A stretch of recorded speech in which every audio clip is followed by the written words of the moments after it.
യേശുക്രിസ്തുവിൽ പ്രിയ സഹോദരങ്ങളെ, ഇന്ന് നമ്മൾ പഠിക്കുന്നത് പ്രഭാഷകന്റെ ഗ്രന്ഥം 37-ാം അധ്യായമാണ്. മഹനായും ചാനലിലേക്ക് ഏവർക്കും സ്നേഹപൂർവ്വം സ്വാഗതം. ഒന്നാമത്തെ ചോദ്യം, പ്രഭാഷകന്റെ പുസ്തകം 37-ാം അധ്യായത്തിൽ ആകെ എത്ര വാക്യങ്ങളുണ്ട്? ഉത്തരം 31 വാക്യങ്ങൾ. പ്രഭാഷകന്റെ ഗ്രന്ഥം 37-ാം അധ്യായത്തിൽ എത്ര ശീർഷകങ്ങളുണ്ട്? ഉത്തരം 2 ശീർഷകങ്ങൾ. യഥാർത്ഥ സ്നേഹിതൻ, യഥാർത്ഥ ജ്ഞാനി. 1 മുതൽ 15 വരെയുള്ള വാക്യങ്ങളിൽ യഥാർത്ഥ സ്നേഹിതൻ എന്ന ശീർഷകവും 16 മുതൽ 31 വരെയുള്ള വാക്യങ്ങളിൽ യഥാർത്ഥ ജ്ഞാനി എന്ന ശീർഷകവും അടങ്ങിയിരിക്കുന്നു. പ്രഭാഷകൻ 37:1, ഞാനും നിന്റെ സ്നേഹിതനാണെന്ന് എല്ലാവരും പറയും, എന്നാൽ ചിലർ നാമമാത്ര സുഹൃത്തുക്കളാണ്. ചോദ്യം 3, എല്ലാവരും എന്തു പറയും എന്നാണ് പ്രഭാഷകൻ 37:1 പറയുന്നത്? ഉത്തരം ഞാനും നിന്റെ സ്നേഹിതനാണ്. എല്ലാവരും ഞാനും നിന്റെ സ്നേഹിതനാണെന്ന് പറയും. ചോദ്യം 4, ഞാനും നിന്റെ സ്നേഹിതനാണെന്ന് എല്ലാവരും പറയും, എന്നാൽ പ്രഭാഷകൻ 37:1 പ്രകാരം ചിലർ ആരാണെന്നാണ് പറയുന്നത്? ഉത്തരം നാമമാത്ര സുഹൃത്തുക്കളാണ്. ചിലർ നാമമാത്ര സുഹൃത്തുക്കളാണ്. പ്രഭാഷകൻ 37:2, സ്നേഹിതൻ ശത്രുവായി മാറുന്നത് മരണതുല്യമായ ദുഃഖമല്ലേ? ചോദ്യം 5, പ്രഭാഷകൻ 37:2 പ്രകാരം മരണതുല്യമായ ദുഃഖം ഏതാണ്?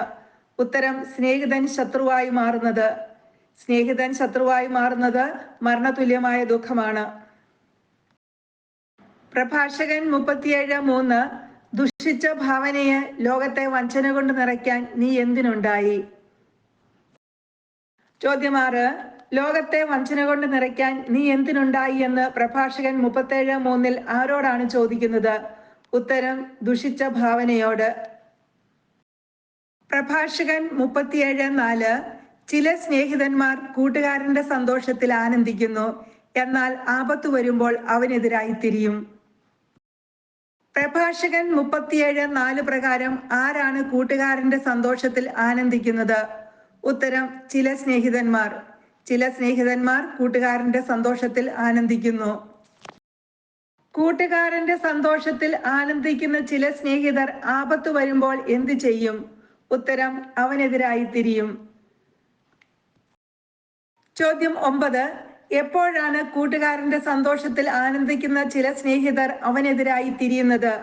ഉത്തരം ആപത്ത് വരുമ്പോൾ. പ്രഭാഷകൻ 37:5, ചിലർ സ്നേഹിതരായി സഹായിക്കുന്നത് ഉദരപൂരണത്തിനു വേണ്ടിയാണ്, എങ്കിലും യുദ്ധം വരുമ്പോൾ അവർ അവനു വേണ്ടി പരിചയായി നിൽക്കും.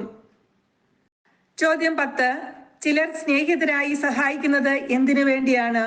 ഉത്തരം ഉദരപൂരണത്തിനു വേണ്ടി. ചിലർ സ്നേഹിതരായി സഹായിക്കുന്നത് ഉദരപൂരണത്തിനു വേണ്ടിയാണ്. ചോദ്യം 11, ചിലർ സ്നേഹിതരായി സഹായിക്കുന്നത് ഉദരപൂരണത്തിനു വേണ്ടിയാണെങ്കിലും യുദ്ധം വരുമ്പോൾ അവർ എന്ത് ചെയ്യും? ഉത്തരം അവർ അവനു വേണ്ടി പരിചയായി നിൽക്കും. യുദ്ധം വരുമ്പോൾ അവർ അവനു വേണ്ടി പരിചയായി നിൽക്കും. ചോദ്യം 12, ആരാണ് യുദ്ധം വരുമ്പോൾ അവനു വേണ്ടി പരിചയായി നിൽക്കുന്നത്? ഉത്തരം ഉദരപൂരണത്തിനു വേണ്ടി സ്നേഹിതരായി സഹായിക്കുന്ന ചിലർ. ഉദരപൂരണത്തിനു വേണ്ടി സ്നേഹിതരായി സഹായിക്കുന്ന ചിലർ യുദ്ധം വരുമ്പോൾ അവനു പരിചയായി നിൽക്കും. പ്രഭാഷകൻ 37:6, സ്നേഹിതനെ മറക്കരുത്, നിന്റെ ഐശ്വര്യകാലത്ത് അവനെ അവഗണിക്കരുത്. ആരെ മറക്കരുത് എന്നാണ് പ്രഭാഷകൻ 37:6 പറയുന്നത്? ഉത്തരം സ്നേഹിതനെ. സ്നേഹിതനെ മറക്കരുത്. നിന്റെ ഐശ്വര്യകാലത്ത് അവനെ അവഗണിക്കരുത്. ആരെ അവഗണിക്കരുതെന്നാണ് പ്രഭാഷകൻ 37:6 പറയുന്നത്? ഉത്തരം സ്നേഹിതനെ. നിന്റെ ഐശ്വര്യകാലത്ത് സ്നേഹിതനെ അവഗണിക്കരുത്. അടുത്ത ചോദ്യം, സ്നേഹിതനെ എപ്പോൾ അവഗണിക്കരുതെന്നാണ് പ്രഭാഷകൻ 37:7 പറയുന്നത്? ഉത്തരം ഐശ്വര്യകാലത്ത്. പ്രഭാഷകൻ 37:7, എല്ലാ ഉപദേശകരും മാർഗനിർദ്ദേശം നൽകുന്നു, എന്നാൽ ചിലരുടെ ഉപദേശം സ്വാർത്ഥപരമാണ്. അടുത്ത ചോദ്യം, എല്ലാ ഉപദേശകരും എന്താണ് നൽകുന്നത്? ഉത്തരം മാർഗനിർദ്ദേശം. എല്ലാ ഉപദേശകരും മാർഗനിർദ്ദേശം നൽകുന്നു. ചോദ്യം 17, മാർഗനിർദ്ദേശം നൽകുന്നത് ആരാണ്? ഉത്തരം എല്ലാ ഉപദേശകരും. പ്രഭാഷകൻ 37:7 പ്രകാരം മാർഗനിർദ്ദേശം നൽകുന്നത് എല്ലാ ഉപദേശകരുമാണ്.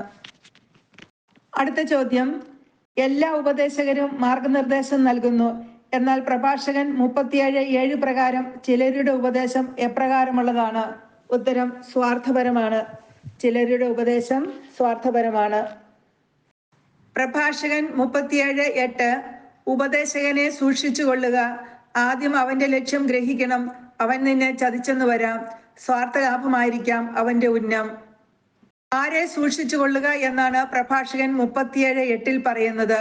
ഉത്തരം ഉപദേശകനെ. ഉപദേശകനെ സൂക്ഷിച്ചു കൊള്ളുക. 20-ാമത്തെ ചോദ്യം, ആദ്യം അവന്റെ ലക്ഷ്യം ഗ്രഹിക്കണം. ആരുടെ ലക്ഷ്യം ഗ്രഹിക്കണം എന്നാണ് പ്രഭാഷകൻ 37:8 പറയുന്നത്? ഉത്തരം ഉപദേശകന്റെ. ഉപദേശകന്റെ ലക്ഷ്യം ഗ്രഹിക്കണം. ആര് നിന്നെ ചതിച്ചെന്ന് വരാമെന്നാണ് പ്രഭാഷകൻ 47:8 പറയുന്നത്? ഉത്തരം ഉപദേശകൻ. ഉപദേശകൻ നിന്നെ ചതിച്ചെന്ന് വരാം. ഉപദേശകന്റെ ഉന്നം എന്തായിരിക്കാം എന്നാണ് പ്രഭാഷകൻ പറയുന്നത്? ഉത്തരം സ്വാർത്ഥ ലാഭം. ഉപദേശകന്റെ ഉന്നം സ്വാർത്ഥ ലാഭമായിരിക്കാം. പ്രഭാഷകൻ 37:9 നിന്റെ മാർഗം സുരക്ഷിതമാണ് എന്ന് പറഞ്ഞിട്ട് നിനക്കെന്ത് സംഭവിക്കുന്നു എന്ന് കാണാൻ അവൻ മാറി നിൽക്കും. അടുത്ത ചോദ്യം, നിന്റെ മാർഗം സുരക്ഷിതമാണ് എന്ന് പറഞ്ഞിട്ട് നിനക്കെന്ത് സംഭവിക്കുന്നു എന്ന് കാണാൻ മാറി നിൽക്കുന്നത് ആരാണ്? ഉത്തരം ഉപദേശകൻ. പ്രഭാഷകൻ 37:10 നിന്നെ സംശയിക്കുന്നവനോട് ഉപദേശം ചോദിക്കരുത്. അസൂയാലുവിനോട് നിന്റെ ലക്ഷ്യം വെളിപ്പെടുത്തരുത്. ആരോട് ഉപദേശം ചോദിക്കരുതെന്നാണ് പ്രഭാഷകൻ 37:10 പറയുന്നത്? ഉത്തരം നിന്നെ സംശയിക്കുന്നവനോട്. നിന്നെ സംശയിക്കുന്നവനോട് ഉപദേശം ചോദിക്കരുത്. നിന്നെ സംശയിക്കുന്നവനോട് എന്ത് ചെയ്യരുത് എന്നാണ് പ്രഭാഷകൻ 37:10 പറയുന്നത്? ഉത്തരം ഉപദേശം ചോദിക്കരുത്. നിന്നെ സംശയിക്കുന്നവനോട് ഉപദേശം ചോദിക്കരുത്. നിന്റെ ലക്ഷ്യം ആരോട് വെളിപ്പെടുത്തരുതെന്നാണ് പ്രഭാഷകൻ 37:10 പറയുന്നത്? ഉത്തരം അസൂയാലുവിനോട്. നിന്റെ ലക്ഷ്യം അസൂയാലുവിനോട് വെളിപ്പെടുത്തരുത്. അസൂയാലുവിനോട് എന്ത് ചെയ്യരുതെന്നാണ് പ്രഭാഷകൻ 37:10 പറയുന്നത്? ഉത്തരം നിന്റെ ലക്ഷ്യം വെളിപ്പെടുത്തരുത്. പ്രഭാഷകൻ 37:11 സ്ത്രീയോട് അവളുടെ പ്രതിദ്വന്ദിയെ പറ്റിയോ, ഭീരുവിനോട് യുദ്ധത്തെ പറ്റിയോ, വ്യാപാരിയോട് വിലയെ പറ്റിയോ, വാങ്ങുന്നവനോട് വിൽപ്പനയെ പറ്റിയോ, വിദ്വേഷിയോട് നന്ദിയെ പറ്റിയോ, ക്രൂരനോട് കരുണയെ പറ്റിയോ, അലസനോട് അധ്വാനത്തെ പറ്റിയോ, ഒരു വർഷത്തേക്ക് കൂലിക്കെടുത്തവനോട് ജോലി പൂർത്തിയാക്കുന്നതിനെ പറ്റിയോ, മടിയനായ ദാസനോട് വലിയ ഉദ്യമത്തെ പറ്റിയോ ആലോചന നടത്തരുത്. ഇത്തരക്കാരോട് ഉപദേശം തേടരുത്. അടുത്ത ചോദ്യം, എത്ര തരം ആൾക്കാരോട് ആലോചന നടത്തരുത് എന്നാണ് പ്രഭാഷകൻ 37:11 പറയുന്നത്? ഉത്തരം 9 തരം ആൾക്കാരോട്. ഈ 9 തരം ആൾക്കാരോട് ഉപദേശം തേടുകയും ചെയ്യരുത്. അടുത്ത ചോദ്യം, ആലോചന നടത്തരുത് എന്ന് പ്രഭാഷകൻ പറയുന്ന 9 തരം ആൾക്കാർ ആരൊക്കെയാണ്? ഉത്തരം സ്ത്രീ, ഭീരു, വ്യാപാരി, വാങ്ങുന്നവൻ, വിദ്വേഷി, ക്രൂരൻ, അലസൻ, ഒരു വർഷത്തേക്ക് കൂലിക്കെടുത്തവൻ, മടിയനായ ദാസൻ. സ്ത്രീയോട് ആരെക്കുറിച്ച് ആലോചന നടത്തരുതെന്നാണ് പ്രഭാഷകൻ 37:11 പറയുന്നത്? ഉത്തരം അവളുടെ പ്രതിദ്വന്ദിയെ പറ്റി. അവളുടെ പ്രതിദ്വന്ദിയെ പറ്റി സ്ത്രീയോട് ആലോചന നടത്തരുത്. ഭീരുവിനോട് എന്തിനെ പറ്റി ആലോചന നടത്തരുതെന്നാണ് പ്രഭാഷകൻ പറയുന്നത്? ഉത്തരം യുദ്ധത്തെ പറ്റി. ഭീരുവിനോട് യുദ്ധത്തെ പറ്റി ആലോചന നടത്തരുത്. വിലയെ പറ്റി ആരോടാണ് ആലോചന നടത്താൻ പാടില്ലാത്തത്? ഉത്തരം വ്യാപാരിയോട്. വാങ്ങുന്നവനോട് എന്തിനെ കുറിച്ച് ആലോചന നടത്താൻ പാടില്ല? ഉത്തരം വിൽപ്പനയെ പറ്റി. വാങ്ങുന്നവനോട് വിൽപ്പനയെ പറ്റി ആലോചന നടത്താൻ പാടില്ല. അടുത്ത ചോദ്യം, നന്ദിയെ പറ്റി ആരോടാണ് ആലോചന നടത്തരുതാത്തത്? ഉത്തരം വിദ്വേഷിയോട്. വിദ്വേഷിയോട് നന്ദിയെ പറ്റി ആലോചന നടത്തരുത്. ക്രൂരനോട് എന്തിനെ പറ്റി ആലോചന നടത്തരുത്? ഉത്തരം കരുണയെ പറ്റി. ക്രൂരനോട് കരുണയെ പറ്റി ആലോചന നടത്തരുത്. അധ്വാനത്തെ പറ്റി ആരോടാണ് ആലോചന പാടില്ലാത്തത്? ഉത്തരം അലസനോട്. അധ്വാനത്തെ പറ്റി അലസനോട് ആലോചന പാടില്ല. ഒരു വർഷത്തേക്ക് കൂലിക്കെടുത്തവനോട് എന്തിനെ പറ്റി ആലോചന നടത്തരുത്? ഉത്തരം ജോലി പൂർത്തിയാക്കുന്നതിനെ പറ്റി. ഒരു വർഷത്തേക്ക് കൂലിക്കെടുത്തവനോട് ജോലി പൂർത്തിയാക്കുന്നതിനെ പറ്റി ആലോചന നടത്തരുത്. മടിയനായ ദാസനോട് എന്ത് നടത്തരുത്? ഉത്തരം വലിയ ഉദ്യമത്തെ പറ്റി ആലോചന നടത്തരുത്. മടിയനായ ദാസനോട് വലിയ ഉദ്യമത്തെ പറ്റി ആലോചന നടത്തരുത്. ഇത്തരക്കാരോട് എന്ത് തേടരുത് എന്നാണ് പ്രഭാഷകൻ പറയുന്നത്? ഉപദേശം. ഇത്തരക്കാരോട് ഉപദേശം തേടരുത്. ആരോടൊക്കെ ഉപദേശം തേടരുത് എന്നാണ് പ്രഭാഷകൻ 37:11 പറയുന്നത്? ഉത്തരം: സ്ത്രീ, ഭീരു, വ്യാപാരി, വാങ്ങുന്നവൻ, വിദ്വേഷി, ക്രൂരൻ, അലസൻ, 1 വർഷത്തേക്ക് കൂലിക്കെടുത്തവൻ, മടിയനായ ദാസൻ എന്നീ 9 പേരോട്. ആലോചന നടത്തരുത്, ഉപദേശം തേടരുത് എന്ന് പ്രഭാഷകൻ പറയുന്നവർ ആരൊക്കെയാണ്? ഉത്തരം: സ്ത്രീ, ഭീരു, വ്യാപാരി, വാങ്ങുന്നവൻ, വിദ്വേഷി, ക്രൂരൻ, അലസൻ, 1 വർഷത്തേക്ക് കൂലിക്കെടുത്തവൻ, മടിയനായ ദാസൻ. പ്രഭാഷകൻ 37:11 ആരോടെല്ലാം എന്തിനെക്കുറിച്ചൊക്കെ ആലോചന തേടരുത് എന്ന് ഉപദേശിക്കുന്നത് ക്രമത്തിൽ എഴുതുക. 1. സ്ത്രീ പ്രതിദ്വന്ദ്ി. 2. ഭീരു യുദ്ധം.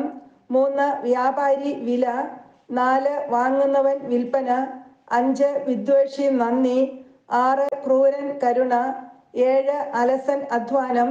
8. 1 വർഷത്തേക്ക് കൂലിക്കെടുത്തവൻ ജോലി പൂർത്തിയാക്കുന്നതിനെ പറ്റി. 9. മടിയനായ ദാസൻ ഉദ്യമത്തെ പറ്റി. പ്രഭാഷകൻ 37:12 ദൈവഭക്തനും കൽപ്പനകൾ പാലിക്കുന്നവനെന്ന് ഉറപ്പുള്ളവനും നിന്റെ സ്വഭാവത്തിന് ഇണങ്ങുന്നവനും നിന്റെ പരാജയത്തിൽ സഹതപിക്കുന്നവനുമായ ഒരുവനോട് എപ്പോഴും ഒട്ടി നിൽക്കുക. പ്രഭാഷകൻ 37:12 എപ്രകാരമുള്ളവനോട് എപ്പോഴും ഒട്ടി നിൽക്കുവാനാണ് പറയുന്നത്?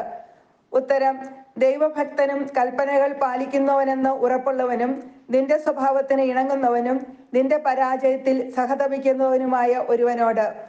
ദൈവഭക്തനും കൽപ്പനകൾ പാലിക്കുന്നവനെന്ന് ഉറപ്പുള്ളവനും നിന്റെ സ്വഭാവത്തിന് ഇണങ്ങുന്നവനും നിന്റെ പരാജയത്തിൽ സഹതപിക്കുന്നവനുമായ ഒരുവനോട് ഒട്ടി നിൽക്കുവാനാണ് പ്രഭാഷകൻ പറയുന്നത്. പ്രഭാഷകൻ 37:12 പ്രകാരം എത്ര ഗുണങ്ങൾ ഉള്ളവനോടാണ് എപ്പോഴും ഒട്ടി നിൽക്കുവാൻ പറയുന്നത്? ഉത്തരം: 4 ഗുണങ്ങൾ. പ്രഭാഷകൻ 37:13 നിന്റെ ഹൃദയത്തിന്റെ ഉപദേശം സ്വീകരിക്കുക, അതിനേക്കാൾ വിശ്വാസമായി എന്തുണ്ട്? ചോദ്യം 45 ആരുടെ ഉപദേശം സ്വീകരിക്കുക എന്നാണ് പ്രഭാഷകൻ 37:13 പറയുന്നത്? ഉത്തരം: നിന്റെ ഹൃദയത്തിന്റെ ഉപദേശം സ്വീകരിക്കുക. നിന്റെ ഹൃദയത്തിന്റെ ഉപദേശം സ്വീകരിക്കുക. ഏതിനേക്കാൾ വിശ്വാസ്യമായി എന്തുണ്ട് എന്നാണ് പ്രഭാഷകൻ 37:13 ചോദിക്കുന്നത്? ഉത്തരം: നിന്റെ ഹൃദയത്തിന്റെ ഉപദേശത്തെക്കാൾ. നിന്റെ ഹൃദയത്തിന്റെ ഉപദേശത്തെക്കാൾ വിശ്വാസമായി എന്തുണ്ട്? പ്രഭാഷകൻ 37:13 പ്രകാരവും ഏറ്റവും വിശ്വാസമായിട്ടുള്ളത് എന്താണ്? ഉത്തരം: നിന്റെ ഹൃദയത്തിന്റെ ഉപദേശം. പ്രഭാഷകൻ 37:14 ഗോപുരത്തിന് മുകളിലിരുന്ന് നിരീക്ഷിക്കുന്ന 7 പേരേക്കാൾ സ്വന്തം ഹൃദയമാണ് കൂടുതൽ വിവരങ്ങൾ നൽകുന്നത്. ഗോപുരത്തിന് മുകളിലിരുന്ന് നിരീക്ഷിക്കുന്ന 7 പേരേക്കാൾ സ്വന്തം ഹൃദയമാണ് കൂടുതൽ വിവരങ്ങൾ നൽകുന്നത്. പ്രഭാഷകൻ 37:14 സ്വന്തം ഹൃദയം ആരേക്കാൾ കൂടുതൽ വിവരങ്ങളാണ് നൽകുന്നത്? ഉത്തരം: ഗോപുരത്തിന് മുകളിലിരുന്ന് നിരീക്ഷിക്കുന്ന 7 പേരേക്കാൾ. ഗോപുരത്തിന് മുകളിലിരുന്ന് നിരീക്ഷിക്കുന്ന 7 പേരേക്കാൾ കൂടുതൽ വിവരങ്ങൾ സ്വന്തം ഹൃദയം നൽകുന്നു. ഗോപുരത്തിന് മുകളിലിരുന്ന് നിരീക്ഷിക്കുന്ന 7 പേരേക്കാൾ കൂടുതൽ വിവരങ്ങൾ നൽകുന്നത് ആരാണ്? ഉത്തരം: സ്വന്തം ഹൃദയം. പ്രഭാഷകൻ 37:15 എല്ലാറ്റിലുമുപരി സത്യമാർഗത്തിൽ നിന്നെ നയിക്കുന്നതിന് അത്യുന്നതനോട് പ്രാർത്ഥിക്കുക. എല്ലാറ്റിലുമുപരി സത്യമാർഗത്തിൽ നിന്നെ നയിക്കുന്നതിന് അത്യുന്നതനോട് പ്രാർത്ഥിക്കുക. പ്രഭാഷകൻ 37:15 ചോദ്യം 50 അത്യുന്നതനോട് എന്തു പ്രാർത്ഥിക്കുക എന്നാണ് പ്രഭാഷകൻ 37:15 പറയുന്നത്? ഉത്തരം: എല്ലാറ്റിലുമുപരി സത്യമാർഗത്തിൽ നിന്നെ നയിക്കുന്നതിന് അത്യുന്നതനോട് പ്രാർത്ഥിക്കുക. എല്ലാറ്റിലുമുപരി സത്യമാർഗത്തിൽ നിന്നെ നയിക്കുന്നതിന് പ്രാർത്ഥിക്കുക. എല്ലാറ്റിലുമുപരി സത്യമാർഗത്തിൽ നിന്നെ നയിക്കുന്നതിന് ആരോട് പ്രാർത്ഥിക്കുക എന്നാണ് പ്രഭാഷകൻ 37:15 പറയുന്നത്? ഉത്തരം: അത്യുന്നതനോട്. ചോദ്യം 52 പ്രഭാഷകന്റെ ഗ്രന്ഥം 37-ാം അധ്യായത്തിന്റെ 2-ാമത്തെ ശീർഷകമേത്? ഉത്തരം: യഥാർത്ഥ ജ്ഞാനി. 16 മുതൽ 31 വരെയുള്ള വാക്യങ്ങൾ. യഥാർത്ഥ ജ്ഞാനി. പ്രഭാഷകന്റെ ഗ്രന്ഥം 37-ാം അധ്യായത്തിലെ യഥാർത്ഥ ജ്ഞാനി എന്ന 2-ാമത്തെ ശീർഷകത്തിൽ എത്ര വാക്യങ്ങൾ അടങ്ങിയിട്ടുണ്ട്? ഉത്തരം: 16 വാക്യങ്ങൾ. പ്രഭാഷകൻ 37:16 ചിന്തയാണ് എല്ലാ പ്രവൃത്തിയുടെയും ആരംഭം, എല്ലാ ഉദ്യമവും ആലോചനയുടെ തുടർച്ചയാണ്. പ്രഭാഷകൻ 37:16 പ്രകാരം എല്ലാ പ്രവൃത്തിയുടെയും ആരംഭം എന്താണ്? ഉത്തരം ചിന്ത. ചിന്തയാണ് എല്ലാ പ്രവൃത്തിയുടെയും ആരംഭം. പ്രഭാഷകൻ 37:16 പ്രകാരം ചിന്ത എന്താണ്? ഉത്തരം എല്ലാ പ്രവൃത്തിയുടെയും ആരംഭം. പ്രഭാഷകൻ 37:16 പ്രകാരം എല്ലാ ഉദ്യമവും എന്താണ്? ഉത്തരം ആലോചനയുടെ തുടർച്ചയാണ്. എല്ലാ ഉദ്യമവും ആലോചനയുടെ തുടർച്ചയാണ്. പ്രഭാഷകൻ 37:16 പ്രകാരം ആലോചനയുടെ തുടർച്ച എന്താണ്? ഉത്തരം എല്ലാ ഉദ്യമവും. പ്രഭാഷകൻ 37:17 ചിന്ത ഹൃദയത്തിൽ വേരൂന്നിയിരിക്കുന്നു. ചിന്ത ഹൃദയത്തിൽ വേരൂന്നിയിരിക്കുന്നു. പ്രഭാഷകൻ 37:17. പ്രഭാഷകൻ 37:17 പ്രകാരം ഹൃദയത്തിൽ വേരൂന്നിയിരിക്കുന്നത് എന്താണ്? ഉത്തരം ചിന്ത. ഹൃദയത്തിൽ വേരൂന്നിയിരിക്കുന്നത് ചിന്തയാണ്. പ്രഭാഷകൻ 37:17 അനുസരിച്ച് ചിന്ത എവിടെയാണ് വേരൂന്നിയിരിക്കുന്നത്? ഉത്തരം ഹൃദയത്തിൽ. പ്രഭാഷകൻ 37:18 അതിന് 4 ശാഖകളുണ്ട്, നന്മയും തിന്മയും ജീവനും മരണവും. നാവാണ് ഇവയുടെ നിയന്താവ്. 4 ശാഖകളുള്ളത് എന്തിനാണ്? ഉത്തരം ചിന്തയ്ക്ക്. ചിന്തയ്ക്കാണ് 4 ശാഖകളുള്ളത്. ചിന്തയുടെ 4 ശാഖകൾ ഏതൊക്കെയാണ്? ഉത്തരം നന്മയും തിന്മയും ജീവനും മരണവും. ചിന്തയുടെ 4 ശാഖകൾ നന്മയും തിന്മയും ജീവനും മരണവുമാണ്. അടുത്ത ചോദ്യം, ചിന്തയുടെ 4 ശാഖകളുടെ, അതായത് നന്മയുടെയും തിന്മയുടെയും ജീവന്റെയും മരണത്തിന്റെയും നിയന്താവ് ആരാണ്? ഉത്തരം നാവ്. പ്രഭാഷകൻ 37:19 മറ്റുള്ളവരെ ഉപദേശിക്കുന്ന സമർത്ഥന്മാരുണ്ട്, സ്വന്തം കാര്യത്തിൽ അവർ ബുദ്ധിശൂന്യരായി പെരുമാറുന്നു. മറ്റുള്ളവരെ ഉപദേശിക്കുന്ന സമർത്ഥന്മാർക്ക് എന്ത് സംഭവിക്കുന്നു? ഉത്തരം സ്വന്തം കാര്യത്തിൽ അവർ ബുദ്ധിശൂന്യരായി പെരുമാറുന്നു. മറ്റുള്ളവരെ ഉപദേശിക്കുന്ന സമർത്ഥന്മാർ സ്വന്തം കാര്യത്തിൽ ബുദ്ധിശൂന്യരായി പെരുമാറുന്നു. പ്രഭാഷകൻ 37:19 പ്രകാരം സ്വന്തം കാര്യത്തിൽ ബുദ്ധിശൂന്യരായി പെരുമാറുന്നത് ആരാണ്? ഉത്തരം മറ്റുള്ളവരെ ഉപദേശിക്കുന്ന സമർത്ഥന്മാർ. പ്രഭാഷകൻ 37:20 വാചാലതയുള്ളവനും ശത്രുക്കളെ സമ്പാദിക്കാം, പട്ടിണിയാണ് അവന്റെ അനുഭവം. എങ്ങനെയുള്ളവനും ശത്രുക്കളെ സമ്പാദിക്കാം എന്നാണ് പ്രഭാഷകൻ 37:20 പറയുന്നത്? ഉത്തരം വാചാലതയുള്ളവനും. വാചാലതയുള്ളവനും ശത്രുക്കളെ സമ്പാദിക്കാം. ശത്രുക്കളെ സമ്പാദിക്കുന്ന വാചാലതയുള്ളവന്റെ അനുഭവം എന്താണ്? ഉത്തരം പട്ടിണി. പ്രഭാഷകൻ 37:21 ഒന്നിലും ജ്ഞാനമില്ലാത്തതുകൊണ്ട് കർത്താവ് അവനെ അനുഗ്രഹിച്ചില്ല. ഒന്നിലും ജ്ഞാനമില്ലാത്തത് ആർക്കാണ്? ഉത്തരം വാചാലതയുള്ളവന്, അതായത് ശത്രുക്കളെ സമ്പാദിക്കുന്ന വാചാലതയുള്ളവന്. ഒന്നിനും ജ്ഞാനമില്ലാത്തതുകൊണ്ട് അവന്, അതായത് വാചാലതയുള്ളവന് എന്തു സംഭവിച്ചു? ഉത്തരം കർത്താവ് അവനെ അനുഗ്രഹിച്ചില്ല. വാചാലതയുള്ളവനെ കർത്താവ് അനുഗ്രഹിച്ചില്ല. പ്രഭാഷകൻ 37:22 തൻ കാര്യത്തിൽ ജ്ഞാനിയായവന്റെ ജ്ഞാനം അവന്റെ വാക്കുകളിൽ ഒതുങ്ങും. തൻ കാര്യത്തിൽ ജ്ഞാനിയായവന്റെ ജ്ഞാനം അവന്റെ വാക്കുകളിൽ ഒതുങ്ങും. പ്രഭാഷകൻ 37:22. തൻ കാര്യത്തിൽ ജ്ഞാനിയായവന്റെ ജ്ഞാനം എവിടെയാണ് ഒതുങ്ങുന്നത്? ഉത്തരം അവന്റെ വാക്കുകളിൽ. പ്രഭാഷകൻ 37:22 പ്രകാരം ആരുടെ ജ്ഞാനമാണ് അവന്റെ വാക്കുകളിൽ ഒതുങ്ങുന്നത്? ഉത്തരം തൻ കാര്യത്തിൽ ജ്ഞാനിയായവന്റെ ജ്ഞാനം. തൻ കാര്യത്തിൽ ജ്ഞാനിയായവന്റെ ജ്ഞാനം അവന്റെ വാക്കുകളിൽ ഒതുങ്ങുന്നു. പ്രഭാഷകൻ 37:23 ജ്ഞാനി സ്വന്തം ജനത്തെ ഉപദേശിക്കും, അവന്റെ വിവേകത്തിന്റെ ഫലം വിശ്വസനീയമാണ്. ജ്ഞാനി ആരെ ഉപദേശിക്കും? ഉത്തരം സ്വന്തം ജനത്തെ. ജ്ഞാനി സ്വന്തം ജനത്തെ ഉപദേശിക്കും. പ്രഭാഷകൻ 37:23 പ്രകാരം സ്വന്തം ജനത്തെ ഉപദേശിക്കുന്നത് ആരാണ്? ഉത്തരം ജ്ഞാനി. ആരുടെ വിവേകത്തിന്റെ ഫലമാണ് വിശ്വസനീയം? ഉത്തരം ജ്ഞാനിയുടെ. ജ്ഞാനിയുടെ വിവേകത്തിന്റെ ഫലം എങ്ങനെയുള്ളതാണ്? ഉത്തരം വിശ്വസനീയമാണ്. ജ്ഞാനിയുടെ വിവേകത്തിന്റെ ഫലം വിശ്വസനീയമാണ്. പ്രഭാഷകൻ 37:24 ജ്ഞാനിയുടെ മേൽ സ്തുതി കുന്നുകൂടും, കാണുന്നവരെല്ലാം അവനെ ഭാഗ്യവാൻ എന്ന് വിളിക്കും. ആരുടെ മേലാണ് സ്തുതി കുന്നുകൂടുന്നത്? ഉത്തരം ജ്ഞാനിയുടെ മേൽ. ജ്ഞാനിയുടെ മേൽ എന്താണ് കുന്നുകൂടുന്നത്? ഉത്തരം സ്തുതി. കാണുന്നവരെല്ലാം ആരെയാണ് ഭാഗ്യവാൻ എന്ന് വിളിക്കുന്നത്? ഉത്തരം ജ്ഞാനിയെ. പ്രഭാഷകൻ 37:25 മനുഷ്യന്റെ ദിനങ്ങൾ പരിമിതമാണ്, ഇസ്രായേലിന്റെ ദിനങ്ങൾ സംഖ്യാതീതവും. പ്രഭാഷകൻ 37:25 പ്രകാരം മനുഷ്യന്റെ ദിനങ്ങൾ എപ്രകാരമുള്ളതാണ്? ഉത്തരം പരിമിതമാണ്. മനുഷ്യന്റെ ദിനങ്ങൾ പരിമിതമാണ്.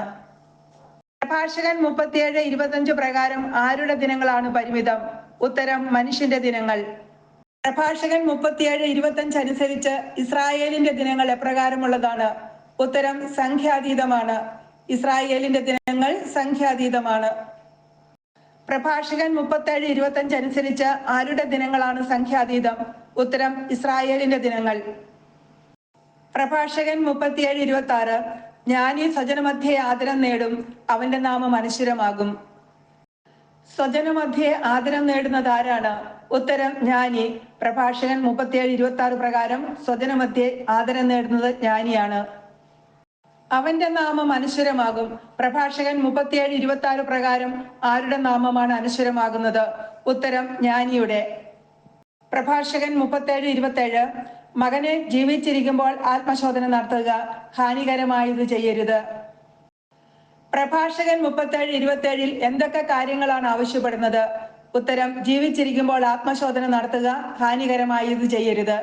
ജീവിച്ചിരിക്കുമ്പോൾ ആത്മശോധന നടത്തുക, ഹാനികരമായത് ചെയ്യരുത്. പ്രഭാഷകൻ 37:27 എന്ത് നടത്തുവാനാണ് പറയുന്നത്? ഉത്തരം ജീവിച്ചിരിക്കുമ്പോൾ ആത്മശോധന നടത്തുവാൻ. ജീവിച്ചിരിക്കുമ്പോൾ ആത്മശോധന നടത്തുവാനാണ് പ്രഭാഷകൻ 37:27 പറയുന്നത്. പ്രഭാഷകൻ 37:27 എന്ത് ചെയ്യരുതെന്നാണ് പറയുന്നത്? ഉത്തരം ഹാനികരമായത്. ഹാനികരമായത് ചെയ്യരുത്. പ്രഭാഷകൻ 37:28 എല്ലാവർക്കും എല്ലാം നന്നല്ല, എല്ലാവരും എല്ലാം ആസ്വദിക്കുന്നുമില്ല. പ്രഭാഷകൻ 37:28 എല്ലാവർക്കും എല്ലാം നന്നല്ല എന്ന് പറഞ്ഞതിന് ശേഷം എന്താണ് പറയുന്നത്? ഉത്തരം എല്ലാവരും എല്ലാം ആസ്വദിക്കുന്നുമില്ല. എല്ലാവരും എല്ലാം ആസ്വദിക്കുന്നുമില്ല. പ്രഭാഷകൻ 37:29 ആഡംബരത്തിൽ അതിരുകവിഞ്ഞ അഭിനിവേശമരുത്, ഭക്ഷണത്തിൽ ആർത്തി കാണിക്കരുത്. പ്രഭാഷകൻ 37:29 പ്രകാരം എന്തിൽ അതിരുകവിഞ്ഞ അഭിനിവേശമരുത് എന്നാണ് പറയുന്നത്? ഉത്തരം ആഡംബരത്തിൽ. ആഡംബരത്തിൽ അതിരുകവിഞ്ഞ അഭിനിവേശമരുത്. എന്തിൽ ആർത്തി കാണിക്കരുതെന്നാണ് പ്രഭാഷകൻ 37:29 പറയുന്നത്? ഉത്തരം ഭക്ഷണത്തിൽ. ഭക്ഷണത്തിൽ ആർത്തി കാണിക്കരുത്. പ്രഭാഷകൻ 37:30 അമിതാഹാരം രോഗത്തിന് കാരണമാകുന്നു, അമിത ഭോജനം ദഹനക്ഷയം ഉണ്ടാക്കുന്നു. അമിതാഹാരം എന്തിന് കാരണമാകുന്നു? ഉത്തരം രോഗത്തിന്.